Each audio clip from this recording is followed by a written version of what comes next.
하나님 말씀 로마서 5장 18절부터 21절까지입니다. 그런즉 한 범죄로 많은 사람이 정죄에 이른 것 같이 한 의로운 행위로 말미암아 많은 사람이 의롭다 하심을 받아 생명에 이르렀느니라. 한 사람이 순종하지 아니함으로 많은 사람이 죄인 된 것 같이 한 사람이 순종하심으로 많은 사람이 의인이 되리라. 율법이 들어온 것은 범죄를 더하게 하려 함이라. 그러나 죄가 더한 것에 은혜가 더욱 넘쳤나니 이는 죄가 사망 안에서 왕노릇한 것 같이 은혜도 또한 의로 말미암아 왕노릇하여 우리 주 예수 그리스도로 말미암아 영생에 이르게 하려 함이라. 아멘. 로마서 5장 18절부터 21절에 모르는 것을 모르는 사람들 이라는 말씀으로 나눠보겠습니다. 사람들은 자기가 모르는 것을 모릅니다. 자기 눈 가까이에 있는 눈썹이 몇 개인지도 모릅니다. 인생은 모르는 것이 너무나 많습니다. 눈 가까이에 있는 눈썹을 내가 볼 수 없는 것처럼 인생은 가까운 것도 모르고 사는 게 천지입니다. 하나님께서 인생을 그렇게 만드셨어요. 너가 가까이 있는 네 눈썹의 숫자도 네가 파악을 못하고 그 눈썹도 볼 수가 없는데 네가 뭘 안다고 그러느냐라는 의미이기도 해요. 그런데 아는 척하고 잘난 척하니 하나님 볼 때 얼마나 인생이 가소롭고 어리석게 보이겠어요. 물질적 세계, 정신적 세계, 영적인 세계를 너무나 모르는 게 많으면서 티끌 같은 조금 많은 것을 가지고 다른 사람에게 모른다고 무시하고 또 자기는 안다고 큰소리치며 또는 확신하면서 서로 막 싸웁니다. 또 누가 잘못을 하고 약점이 잡히면 판단하고 정죄하고 수근거리고 나중에는 좀 잘난 사람이 실수하거나 잘못하면 아주 그냥 하이에나처럼 물어뜯고 집어삼키는 짐승의 세상이 되어버립니다. 그러나 정말 심각한 문제는 교회에 가르치는 사역자들이 영적인 문제와 복음을 잘 몰라요. 그러면서 아는 것처럼 말을 합니다. 이것은 어떤 그 가르치는 사역자들의 윤리적인 문제, 도덕적인 문제보다 더 심각합니다. 다른 복음을 전하는 자는 저주를 받는다고 말씀했어도 말씀 선포자들이 이런 부분을 심각하게 생각을 하지 않아요. 복음이 바로 전해지면요, 교회가 훨씬 달라집니다. 왜냐하면 복음을 모르는 사람들은요, 늘 다른 사람을 판단해요. 정죄하고 자기가 좀 우월하다고 생각하고 또는 열등감에 빠지거나. 그러나 예수 십자가가 복음인데 십자가를 아는 사람은 자기를 자랑할 수가 없죠. 누구를 판단할 수도 없죠. 그런데 문제는 뭐냐면 자기가 죽은 자라는 것조차도 몰라요. 이론은 알죠. 내가 그리스도 안께 십자가 죽었다. 알지만은 실제가 없어요. 실제가 없다는 것은 무슨 말이냐면 성령의 역사가 없다는 거예요. 성령은 진리의 영이고 실제의 영이라고 합니다. 이 세상이 가짜라는 것도 사람들은 몰라요.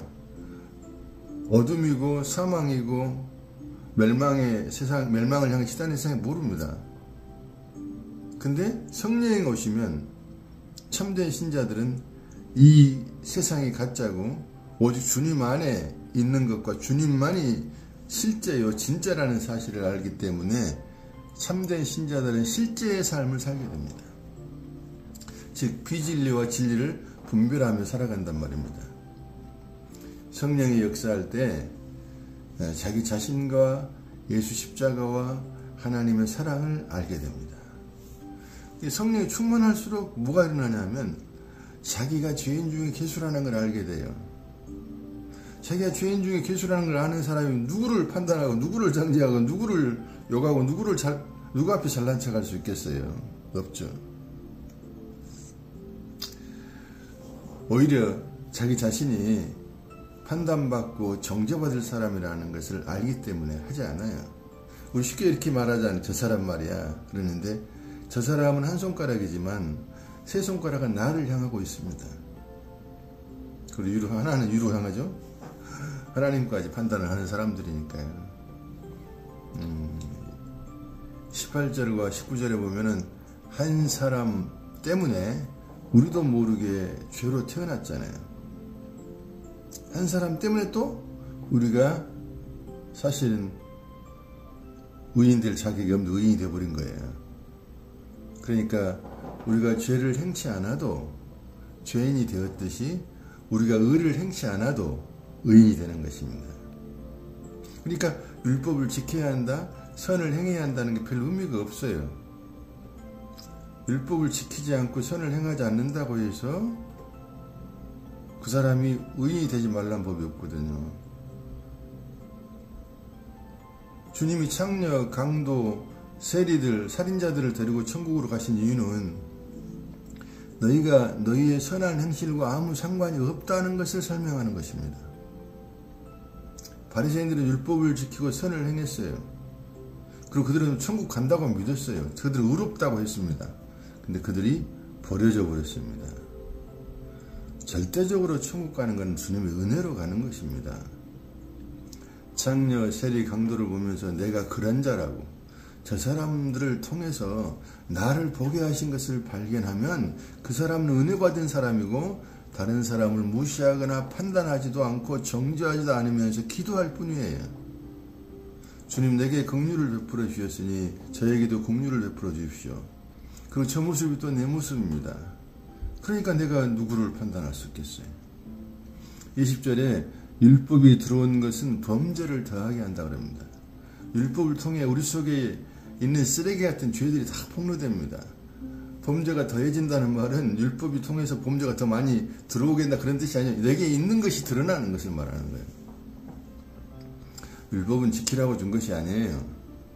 지키라고 말씀을 하셨으나 하나님의 진짜 의도는 너 지켜봐라. 그러나 지킬 수 없지. 너 죄인이지. 를 묻는 하나님의 질문이에요. 근데 자꾸 사람들이 문자적으로만 상황적으로만 해석을 하려고 그래요. 그러니까 하늘에 하나님의 진정한 의도가 뭔가를 알아서 그걸 아는 자들이 드문 이유는 뭐냐면 기독교를 계시의 종교라고 그러잖아요. 성령이 알려주지 않으면 알 수가 없기 때문에 그래요. 몇 번을 설명을 해도 못 알아듣는 이유는요, 설명해갖고 설득되는 게 아니에요. 진리는. 제가 사실 이거 몇 시간이 걸려서 설명을 해야 될 부분들입니다. 근데 보통 15분에서 길어봐야 20분 안에 다 끝납니다. 그 이유는 왜냐하면 많이 설명을 한다고 알아들으면 성령이 하시는 게 아니잖아요. 짧게 해도 중요한 부분들을 얘기하면 그 사람이 알아들으면 성령께서 하신 것이고, 우리가 그걸 뭐 잘 알아들어서 은혜를 받았네 안 받았네 그런 문제 별로 따질 건 없어요. 주님의 의도만 알아서 주님의 말씀하시는 것, 주님의 진짜 의도가 뭔가를 알아서 증거하면 됩니다. 복음만 전하면 되는 거예요. 결론은 주께 맡기는 겁니다. 우리의 몫이 아니에요. 때로는 핍박이 올 수도 있고, 때로는 조롱 올 수도 있고, 때로는 돌이 맞을 수도 있겠죠. 또 어떤 은혜 받은 사람은 감사하다고 또 할 수 있고, 뭐 존중할 수도 있겠죠. 그러나 그건 나하고 아무 상관이 없습니다. 말씀 전하는 사역은 항상 그걸 생각해야 돼요. 누가 나를 존중하든 무시하든 그건 상관이 없어요. 하나님께 받은 바 말씀을 증거하는 것이 사명이지, 그것이 결과가 어떤 결과를 맺었느냐 안 맺느냐 열매가 있느냐 그 상관없어요. 오히려 복음을 전하는 자들은 맞아 죽을 준비를 하고 전해야 됩니다. 아벨부터 스가랴까지 다 맞아 죽었습니다. 다 피부가 받고요, 고통받고 비난받고 조롱받고 죽었습니다. 왜냐하면 이 세상이 가짜거든요. 가짜인 세상에서 진짜를 말하니까 알아듣지를 못하고 오히려 이상하다고 말하죠. 아주 비근한 예로요. 그 원숭이들이, 눈이 하나만 있는 원숭이들이 사는 동네에 왔습니다. 누가 왔냐면 눈 2개짜리가 왔어요. 그래가지고 원래 우리는 눈이 2개야 라고 말하니까 그 원숭이들이 이 눈 2개짜리를 조롱하고 핍박하다 죽여버렸습니다. 우리는 눈 하나로 잘 살아왔고 우리가 눈 하나인데 왜 네가 엉뚱한 소리 하냐, 네가 두 개짜리니까 네가 이상한 거지, 이렇게 죽이는 것과 같아요. 복음을 전하는 건 그렇게 어렵습니다. 자기들 이 세상이 진짜라고 살고 있거든요. 근데 그걸 가짜라고 말해 보십시오. 이 세상이 뭐 하와이나 뭐 밴쿠버 같은 데 가면은 천국 같다 그러잖아요.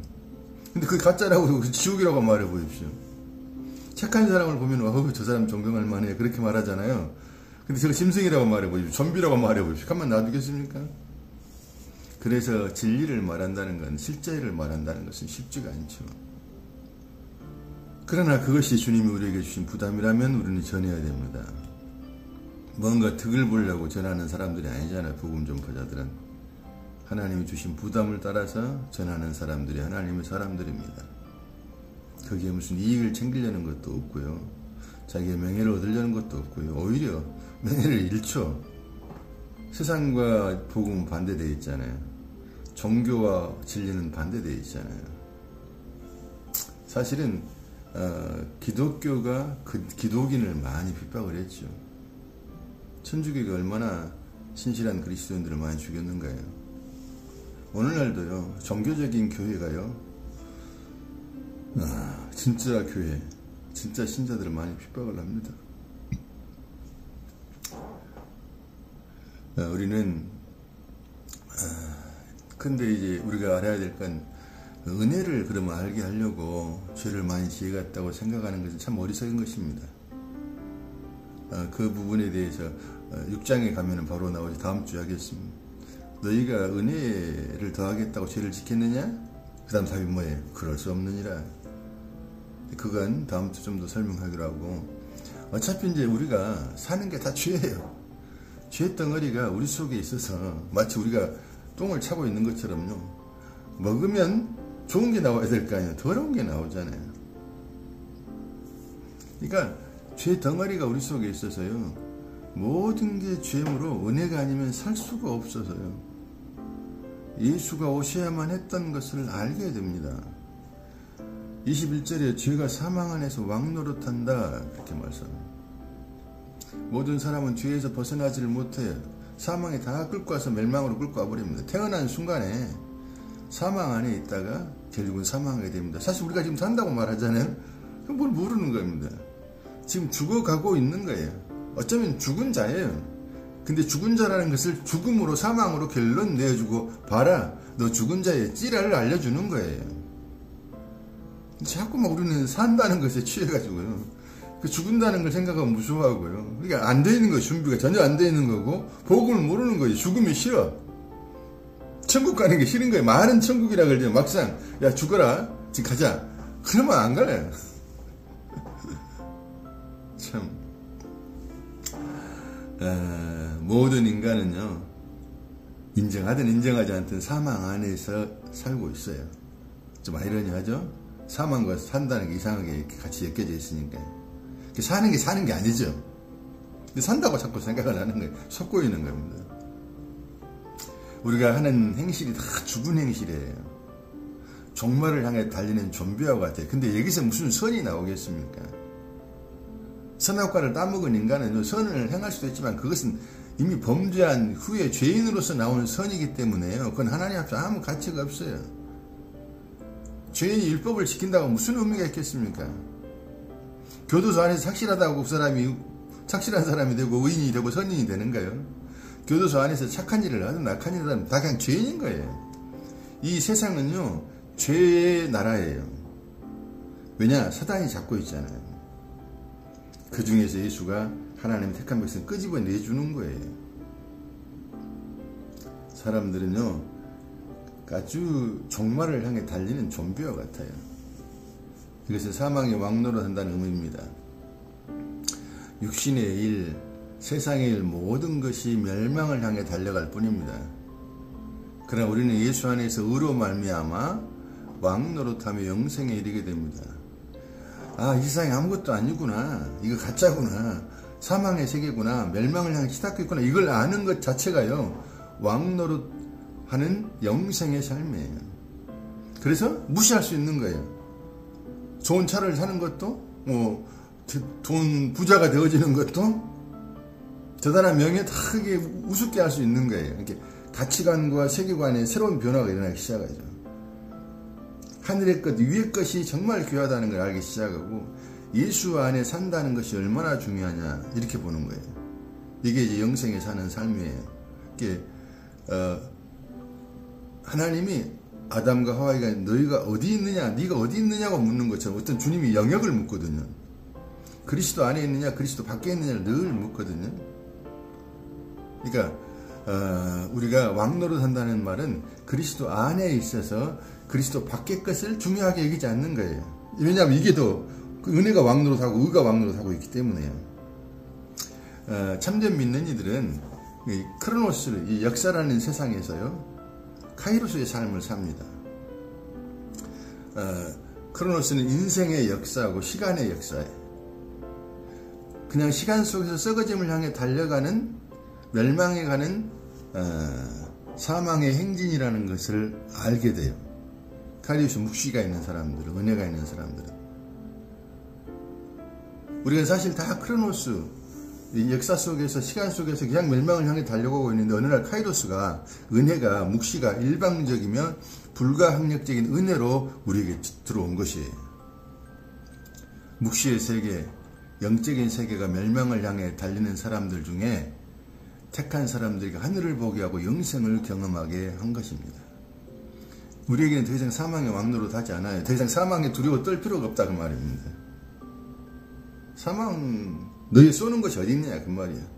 우리는 네가 죽여? 바로 우리 천국 갈 거야. 이게 우리 마음 깊은 속에 있어야 돼.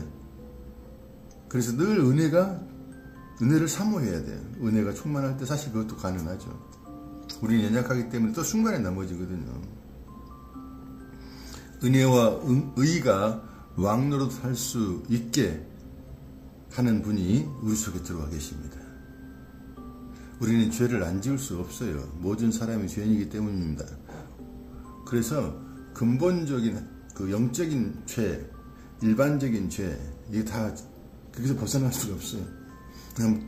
그러나 내가 죄라고 말할 때 내가 말하는 죄는 율법, 도덕, 윤리적인 것을 말하는 게 아니고 믿음의 문제입니다. 윤리적, 도덕적, 사회법은 좀 뒤로 놔두고요. 그것도 죄죠. 근데 더 중요한 것은 뭐냐면 믿음의 문제예요. 성경은 예수를 안 믿으면 죄고 믿으면 어렵다고 합니다. 율법과 사회법, 윤리, 도덕에 매여 있는 사람은 이 진리를 받아들이기 어렵죠. 예수와 그분의 말씀만 진리고 세상 모든 것은 진리가 아니지만 사람들은 세상이 진짜고 예수를 가짜라고 그러거든요. 그러니 인간은 불신의 죄를 모두 갖고 맙니다. 예수를 우리 마음대로 믿을 수 없다는 말도 되죠. 예수를 우리 마음대로 믿을 수 없어요. 그러면 내가 예수를 믿어갖고 죄를 안 지으면 되잖아요. 근데 그렇게 안 되는 거예요. 거룩한 믿음은 우리 것이 아니기에 우리 마음대로 믿을 수가 없습니다. 그래서 모두가 죄 가운데서 벗어날 수 없고 죄로 멸망하는 것이에요. 불신으로 멸망한다고 말입니다. 베드로후서 3장 7절에 세상은요 불태워지고 심판과 멸망을 기다릴 뿐입니다. 그러나 택자에게는요 심판, 멸망을 피하고 죄를 안 지을 수 있는 능력이 있습니다. 믿음이 우리 속에 들어왔기 때문에 죄를 안 짓고 의로운 사람이 된 것입니다. 주님의 영예가 안에 들어왔기 때문에 우리는 의로운 사람이지만 또 그분의 은혜가 역사할 때마다 우리는 세상 죄, 윤리적인 죄, 도덕적인 죄, 그것도 죄를 짓지 않고 승리할 수가 있어요. 은혜가 왕노릇하고 의가 왕노릇하기 때문에 그렇습니다. 의가 들어온 사람은 사실 무엇을 해도 의가 됩니다. 우리는 더 이상 불신의 죄를 지을 수가 없습니다. 왜냐하면 믿음이 우리 속에 들어와 있기 때문에 그렇습니다. 주님이 죄를 말씀하실 때 윤리적, 도덕적으로 말씀하신다고 생각하면 안 됩니다. 그건 아주 초보 단계입니다. 당연히 우리는 이 세상에 사는 동안 세상법, 윤리적인 법을 지켜야죠. 세상 윤리, 도덕법을 안 지키면 사람들로부터 비난받고 감옥에 가게 됩니다. 주님이 말씀하신 죄는 예수 안 믿는 거예요. 주님만이 의라는 것을 알아야 돼요. 그 외에는 의가 없어요. 주님으로 얻은 의요, 주님으로 얻은 영생이기 때문에 우리가 자랑할 곳이 없단 말입니다. 잘난 척할 게 없어요. 그 의가 왕노릇할 때 영생의 삶을 삽니다. 영생의 삶을 산다는 건 하늘의 삶을 이 땅에서 사는 것이에요. 크로노스 속에서 카이로스의 삶을 사는 거예요. 이것은 하나님이 택한 백성들만 가능해요. 이 사람들이 나타나는 건 뭐냐면 누구를 판단하거나 정죄하지 않아요. 왜냐하면 판단은 하나님의 몫이에요. 우리는 정죄할 자격이 없어요. 사람들이 참 자기가 모르고 있다는 것을 모릅니다. 사람들이 자기가 모르고 있다는 것을 잘 몰라요. 그러면 사람들이 저게 말합니다. 그럼 너는 아냐? 이렇게 저에게 물어봐요. 그러면 저는 그렇게 말합니다. 알아. 한 가지를 내가 알아. 내가 모른다는 것을 내가 알아. 모릅니다. 주님의 은혜가 임할 때만 그 은혜 안에서 주님이 보여주신 계시 안에서 묵시 안에서만 알고 설명할 뿐입니다. 그러나 그것 또한 주님의 절대적인 은혜이기 때문에 내가 안다고 자랑할 수 없고 나는 늘 모르는 자리에 무익한 종의 자리, 죄인 중에 괴수의 자리에 있는 것이 우리의 위치입니다. 그 자리에 있을 때 하나님의 은혜와 하나님의 묵시와 하나님의 계시는 계속 임하게 될 것입니다. 아멘. 감사합니다.